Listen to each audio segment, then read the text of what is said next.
guys ng gabi.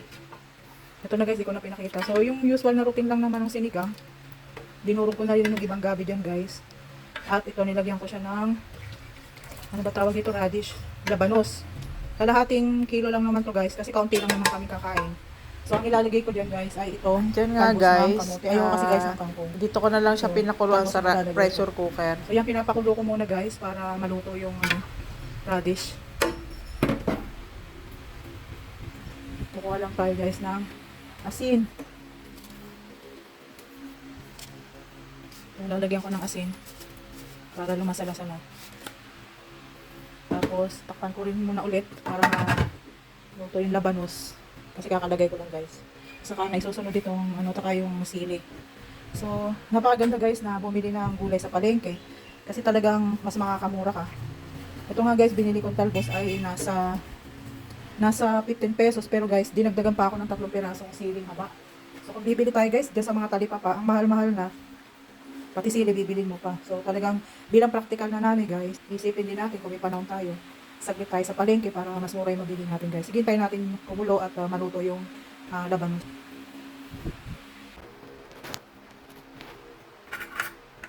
Yan nga guys, kain tayo. Ito na yung niluto natin sinigang guys. So yan, may may buto rin siya kasi pinalagyan ko ng laman. Kain tayo guys. So ito guys, red rice kasi hindi iwas tayo sa white rice. Kaya, teka guys, napuwing ako. So yan, tikman na natin guys. Kain tayo. Harap. Maasin siya guys. Parang nasabik lang ako nito kasi talagang matagal na kami hindi nagsasabaw kasi hindi mahilig sa sabaw yung mga anak ko.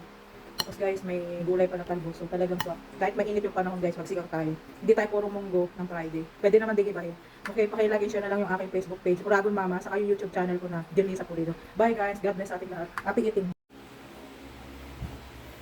Yan nga guys. Dahil kumukulo na siya, lalagyan na natin yung talbos. Ang ating gulay. Ang ating green na gulay. Lalagyan na natin siya.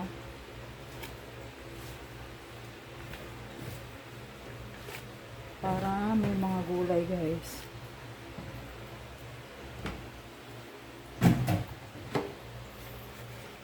At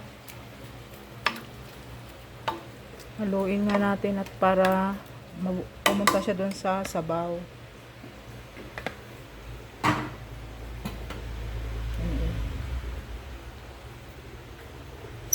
Tatakpan siya natin ulit. Pakukuluin lang natin ng isa. Tapos okay na yun guys. Yan. Lagyan na natin yung sili saka yung pampaasim. Ubos na natin to guys para umasin siya ng gusto. Tira na lang kasi to guys yung aking pampaasim. Hindi ako nakabili ng bunga ng sampalok. So yan guys. Kumukulo na siya. So hanguin lang natin. Patayin na natin yung apoy kasi lagyan lang natin siya ng kaunting patis. Konti lang guys. Baka umalat. Ito namang pagluluto ko guys, tansyahan na lang. So yan. At okay na yan guys. Sara na natin yung apoy. Kasi baka malusaw yung gulay natin.